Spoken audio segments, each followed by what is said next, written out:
রাজ্যের এ কি অবস্থা মন্ত্রী? টানা 7 মাস ধরে এক ফোঁটা বৃষ্টি নেই।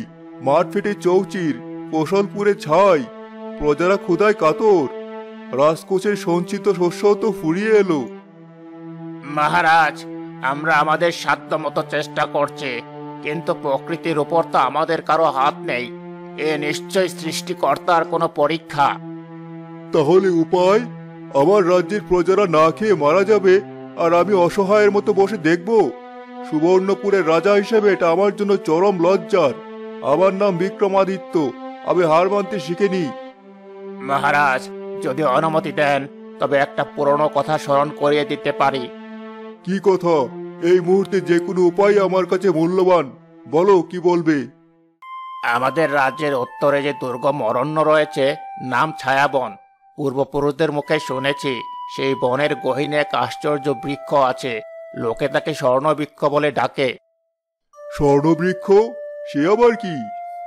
শুনেছি সেই গাছের পাতা, ফল, ডালপালা সবকিছুই খাঁটি সোনার। যদি সেই বৃক্ষের সন্ধান পাওয়া যায় তবে তার সামান্য একটা ডাল দিয়ে আমরা পৃথিবীর সব শস্য কিনে নিতে পারবো।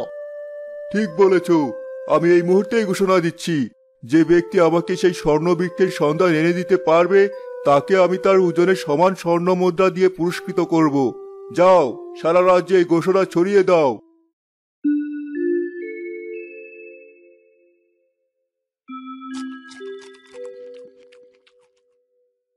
শুনলাম রাজা নাকি স্বর্ণবৃক্ষের সন্ধানে পুরস্কার ঘোষণা করেছেন।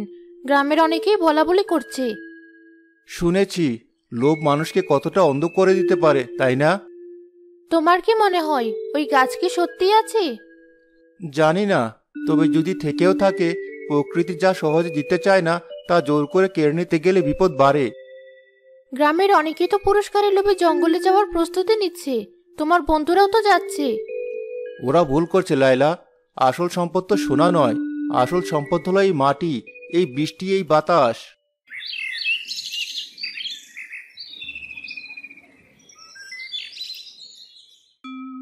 দাদি, আপনি তো অনেক কিছু জানেন, বলুন না, স্বর্ণবৃক্ষের গল্পটা কি সত্যি? যা শোনা যায় তার সবকিছু সত্যি নয়, আবার যা দেখা যায় না তার সবকিছু মিথ্যাও নয়। তার মানে গাছটা কি আসলে আছে? ছায়াবনের গভীরে অনেক রহস্য লুকিয়ে আছে। স্বর্ণবৃক্ষ হয়তো তেমনই এক রহস্য। কিন্তু মনে রাখিস, যে রহস্য সৃষ্টিকর্তা আড়াল করে রেখেছেন তার পেছনে কোনো কারণ থাকে। আমরা তো শুধু রাজ্যের ভালোর জন্য যাচ্ছি। গাছটা পেলে রাজার কাছ থেকে পুরস্কার পাবো, দুর্ভিক্ষও শেষ হবে। কোন মন নিয়ে যাচ্ছিস সেটাই আসল কথা। যদি মনে থাকে সেবা, তবে হয়তো পথ পাবি। আর যদি মনে থাকে লোভ, তবে ছায়াবন তোকে গিলে খাবে। যে লোভ নিয়ে যায় সে শূন্য হাতে ফেরে, অথবা কখনোই ফেরে না। যুবকরা মায়ার কথার গভীরতা না বুঝে হাসাহাসি করতে করতে চলে যায়।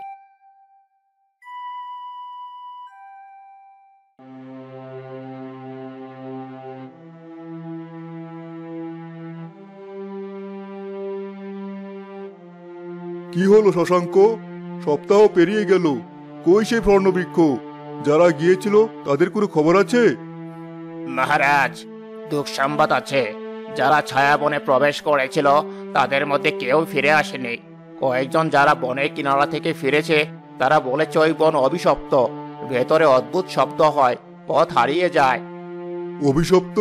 সব বাজে কথা। আসলে ওরা অযোগ্য ভিতুর দল। আবার চাই ওই বৃক্ষ, যে কোনো মূল্যে। মহারাজ, প্রজাদের মধ্যে এখন ভয় ঢেকে গেছে। পুরস্কারের লোভেও আর কেউ যেতে রাজি হচ্ছে না। তাহলে তুমি কি করতে বলছো? আমি হাল ছেড়ে দেব? একটা উপায় আছে মহারাজ। রাজ্যে আরিয়ান নামে এক যুবক আছে। সে কাঠুরে নয়, কিন্তু ছায়াবনকে সে তার নিজের বাড়ির মতো চেনে। বনের পশু পাখি গাছপালা সব তাকে চেনে। তাই নাকি? তাহলে তাকে এতদিন আমার সামনে হাজির করনি কেন? সে নির্লোভ এবং কিছুটা একরোখা। সে রাজকীয় ঘোষণায় কোনো আগ্রহ দেখায়নি। তাকে অনুরোধ করে কাজ হবে না। অনুরোধ? বিক্রমাদিত্য অনুরোধ করে না, আদেশ করে। আমার সৈন্যদের পাঠাও। যদি সে স্বেচ্ছায় আসতে না চায় তাহলে তোকে জোর করে তুলে আনো। তার পরিবারকে নজরবন্দি রাখো। দেখো সে রাজি না হয়ে কি করতে পারে।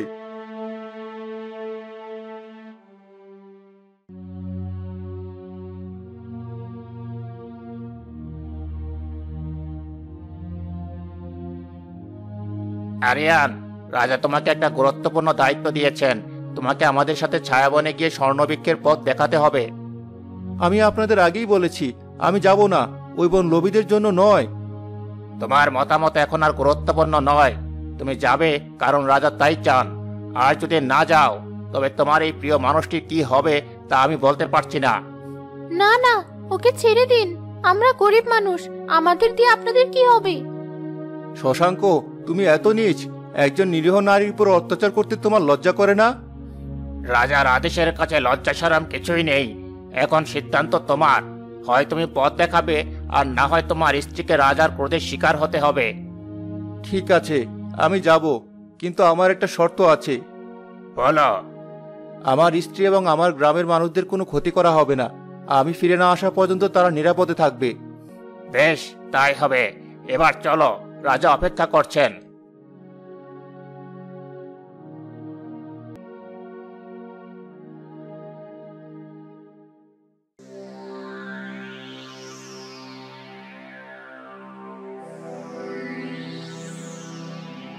মন্ত্রী মশাই, জায়গাটা কেমন যেন ভুতুড়ে, দিনের বেলাতেও অন্ধকার। চুপ কর, রাজার আদেশে এসেছো, ভয় পেলে চলবে না। আরিয়ান, আর কত দূর?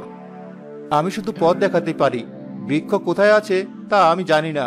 আমি আপনাদের শুধু বনের সেই অংশে নিয়ে যেতে পারি যার কথা কিংবদন্তিতে বলা আছে। চালাকি করার চেষ্টা করবে না। মনে রেখো, তোমার পরিবার আমার হাতে। হঠাৎ একটা হরিণ তাদের সামনে দিয়ে দৌড়ে পালিয়ে যায়, কিন্তু তার কিছুক্ষণ পরেই তারা দেখে হরিণটি যে পথে গেছে সেই পথ অদ্ভুত লতাপাতায় বন্ধ হয়ে গেছে। এই পথ দিয়ে তো হরিণটা এলো, এখন আবার রাস্তাটা বন্ধ হয়ে গেল। আমি বলেছিলাম এই বন জীবন্ত, সে নিজের নিয়মেই চলে। তাকে সম্মান না করলে সে পথ দেবে না। কিসের সম্মান? আমরা রাজা বিক্রমাদিত্যের সৈনিক। আমাদের জন্য সব পথ খোলা। গাছপালা কেটে পথ তৈরি করো। সৈন্যরা তলোয়ার দিয়ে গাছপালা কাটা শুরু করতেই এক ঝাঁক বিষাক্ত মৌমাছি এসে তাদের আক্রমণ করে। থামুন, ওদের ক্ষতি করবেন না। ওরা শুধু নিজেদের ঘর বাঁচাচ্ছে। আপনারা স্থির হয়ে দাঁড়িয়ে থাকুন, ওরা চলে যাবে। আরিয়ানের কথা মতো সবাই স্থির হতে মৌমাছিগুলো শান্ত হয়ে উড়ে যায়। তুমি কিভাবে জানলে আমরা শান্ত হলে ওরা চলে যাবে? আমি ওদের ভাষা বুঝি না, কিন্তু ওদের ভয়টা ঠিকই বুঝি। লোভ নিয়ে এলে এই বন কেবল ভয়ই দেখাবে। এরপর থেকে বনের কোনো একটি পাতাও ছেঁড়ার আগে দুবার ভাববেন। শশাঙ্ক অনিচ্ছা সত্ত্বেও আরিয়ানের কথা মেনে নেয়। তার চোখে আরিয়ানের জন্য নতুন এক অদ্ভুত ভয় জন্মায়।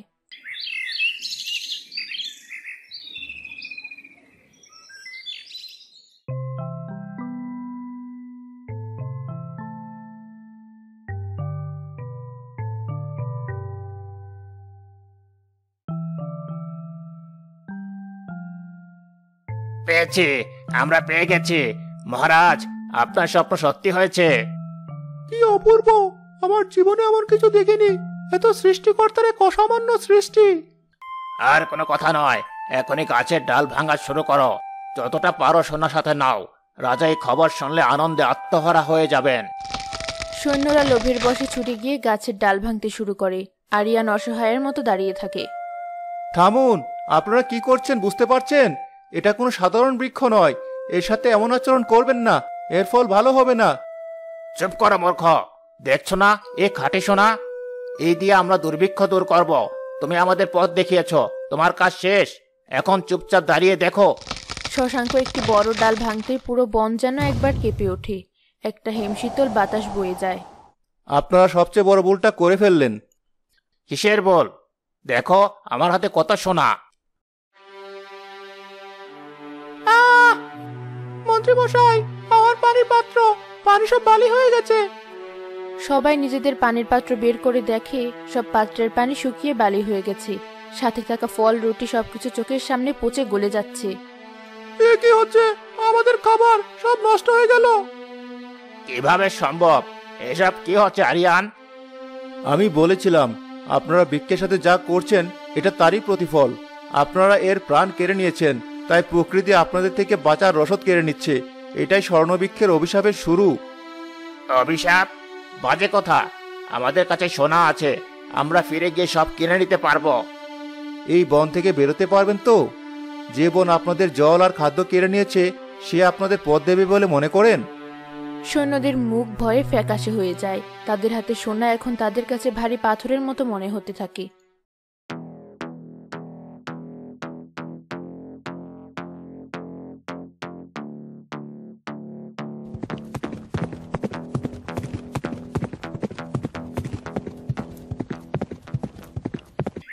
আর কত দূর? শশাঙ্ক আর আমার 20 সৈনিকেরা কোথায়? মহারাজ, আমরা প্রায় পৌঁছে গেছি। ওই যে আলো দেখা যাচ্ছে, ওটাই স্বর্ণবৃক্ষের স্থান। রাজা তার বাহিনী নিয়ে সেই ফাঁকা জায়গায় পৌঁছান। স্বর্ণবৃক্ষ দেখে তার চোখ ধাঁধিয়ে যায়। তিনি শশাঙ্ক এবং বাকি সৈনিকদের দেখেন। তারা ক্ষুধার্ত, তৃষ্ণার্ত এবং বিধ্বস্ত অবস্থায় সোনার স্তূপের পাশে বসে আছে। শশাঙ্ক, তুমি পেরেছো। তুমি আমার মুখ রক্ষা করেছো। মহারাজ, আমরা অভিশপ্ত। কিসের অভিশাপ? আমি তো দেখছি আমার সামনে পৃথিবীর সবচেয়ে বড় সম্পদ। আরিয়ান কোথায়? ওই জ্ঞানী ছেলেটা কোথায়? মহারাজ, আমি এখানেই আছি, আর আপনাকে মিনতি করছি, আপনি মন্ত্রীমশাইয়ের মতো একই ভুল করবেন না। এই বৃক্ষ সম্পদ নয়, এটি একটা পরীক্ষা। পরীক্ষা? কার পরীক্ষা? সৃষ্টিকর্তার। তিনি তো আমাকে এই সম্পদ দিয়েছেন, কারণ আমি এর যোগ্য। এই বৃক্ষ আজ থেকে আমার, সুবর্ণপুরের সম্পত্তি।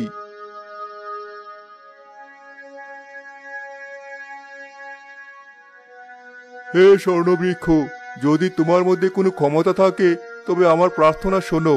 আমি যা কিছু স্পর্শ করব তাই যেন সোনায় পরিণত হয়।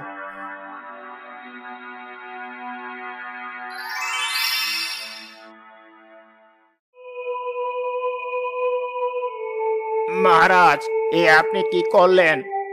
আমি যা করেছি তা ইতিহাসের পাতায় লেখা থাকবে। রাজা পাশে থাকা একটি পাথরের টুকরো স্পর্শ করেন। সাথে সাথে সেটি একটি সোনার টুকরোতে পরিণত হয়।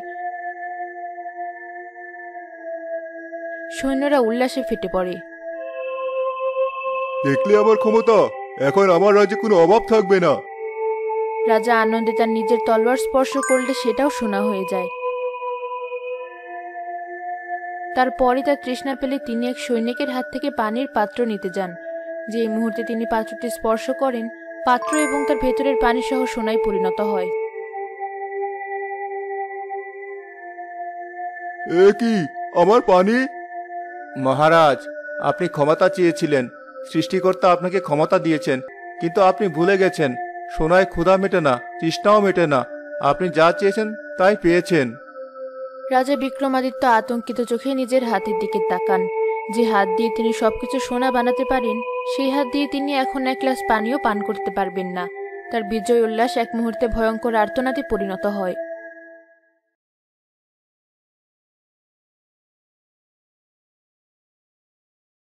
রাজপ্রাসাদ এক ভয়ঙ্কর নীরবতায় ডুবে আছে। রাজা বিক্রমাদিত্য তার কক্ষে একা বসে আছেন। তার পরনে বিশেষ পোশাক, হাতে দস্তানা, যাতে তিনি ভুল করেও কিছু স্পর্শ না করে ফেলেন। ঘরের সবকিছু অনেক আগেই সোনায় পরিণত হয়েছে। তিনি ক্ষুধার্ত, তৃষ্ণার্ত এবং বিধ্বস্ত।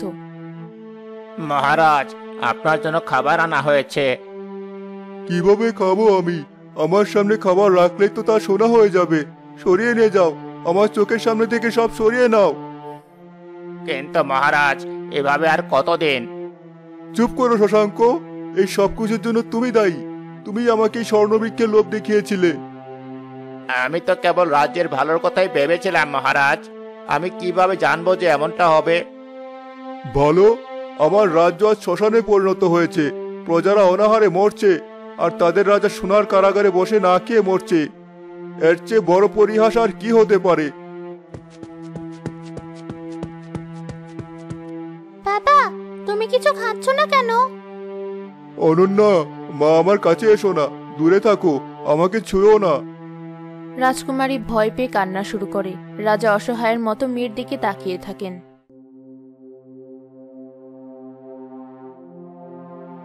আরিয়ান, তুমি একমাত্র রাজাকে সতর্ক করেছিলে। এখন তুমিই বলো, এই অভিশাপ থেকে মুক্তির উপায় কি? আমি তো আগেই বলেছিলাম, যা প্রকৃতি থেকে জোর করে নেওয়া হয় তা অমঙ্গল বয়ে আনে। রাজা লোভের বশবর্তী হয়ে নিজের এবং রাজ্যের সর্বনাশ ডেকে এনেছেন। কিন্তু এর কি কোনো সমাধান নেই? রাজা কষ্ট পাচ্ছেন, প্রজারাও কষ্ট পাচ্ছে। সমাধান হয়তো একটা আছে, তবে তা অনেক কঠিন। এর জন্য প্রয়োজন অনুশোচনা, ত্যাগ এবং বিশ্বাস। কি করতে হবে তুমি বলো, আমরা সবাই তোমার সঙ্গে আছি। বৃদ্ধ মায়া বলেছিলেন, ছায়াবন তাকেই পথ দেখাবে যার মনে সততা থাকে। তার মানে? যা কিছু বৃক্ষ থেকে নেওয়া হয়েছে তা বৃক্ষকে ফিরিয়ে দিতে হবে। কিন্তু রাজা কি এতে রাজি হবেন? তিনি তো তার ক্ষমতা ছাড়তে চাইবেন না। যখন জীবন আর মৃত্যুর প্রশ্ন আসে তখন ক্ষমতার মোহ তুচ্ছ হয়ে যায়। আমি নিশ্চিত তিনি রাজি হবেন।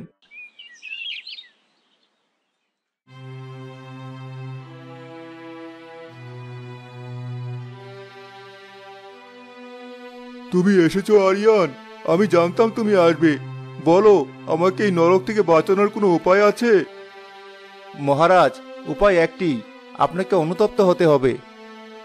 আমি অনুতপ্ত আরিয়ান। আমি আমার ভুলের জন্য প্রতি মুহূর্তে হেনস্থা হচ্ছি। এই সোনা আমার কাছে বিষের মতো মনে হচ্ছে। তাহলে আপনাকে একটি কাজ করতে হবে। স্বর্ণবৃক্ষ থেকে আনা প্রতিটি সোনার কোনা তার কাছে ফিরিয়ে দিতে হবে। আপনার স্পর্শে যা কিছু সোনা হয়েছে সবকিছু ফিরিয়ে দিতে হবে। এ অসম্ভব! এত সোনা আমরা ফিরিয়ে দেব? রাজ্যের সব সম্পদ?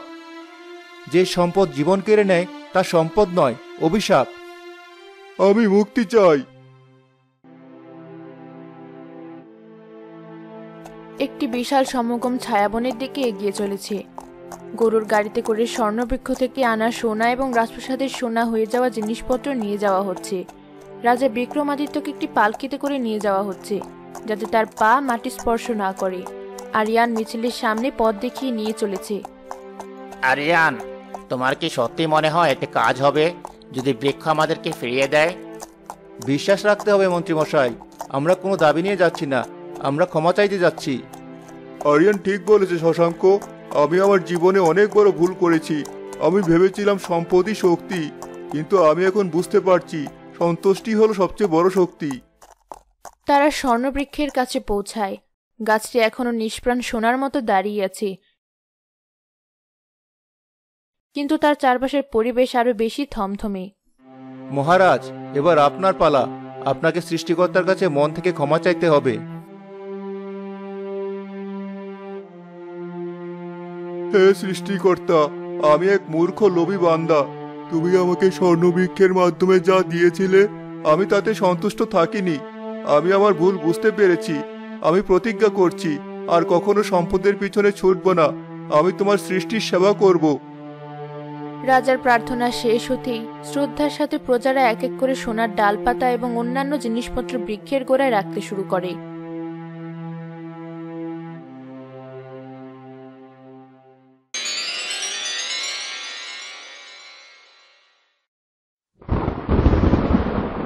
বৃষ্টি বৃষ্টি বৃষ্টি এসেছে! মহারাজ, আপনার অভিশাপ কেটে গেছে। রাজা বিক্রমাদিত্য ভয়ে ভয়ে নিজের হাত দিয়ে পাশের ভেজা মাটি স্পর্শ করেন। মাটি সোনা হয় না। তিনি একটি পাতা তোলেন, সেটিও সবুজে থেকে যায়। আমি মুক্ত, আমি মুক্ত হয়ে গেছি।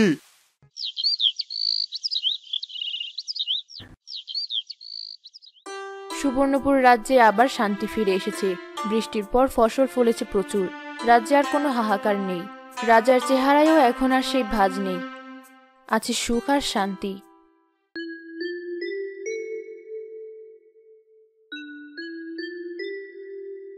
এখন আর কেউ ওই বনকে ভয় পায় না। সবাই বলে ওটা নাকি এখন এক পবিত্র বন। বন আগেও পবিত্র ছিল, পরেও থাকবে। শুধু মানুষের দেখার দৃষ্টি বদলেছে। লোভের চোখে দেখলে যা অভিশপ্ত মনে হয়, ভালোবাসার চোখে দেখলে তাই আশীর্বাদ হয়ে ওঠে।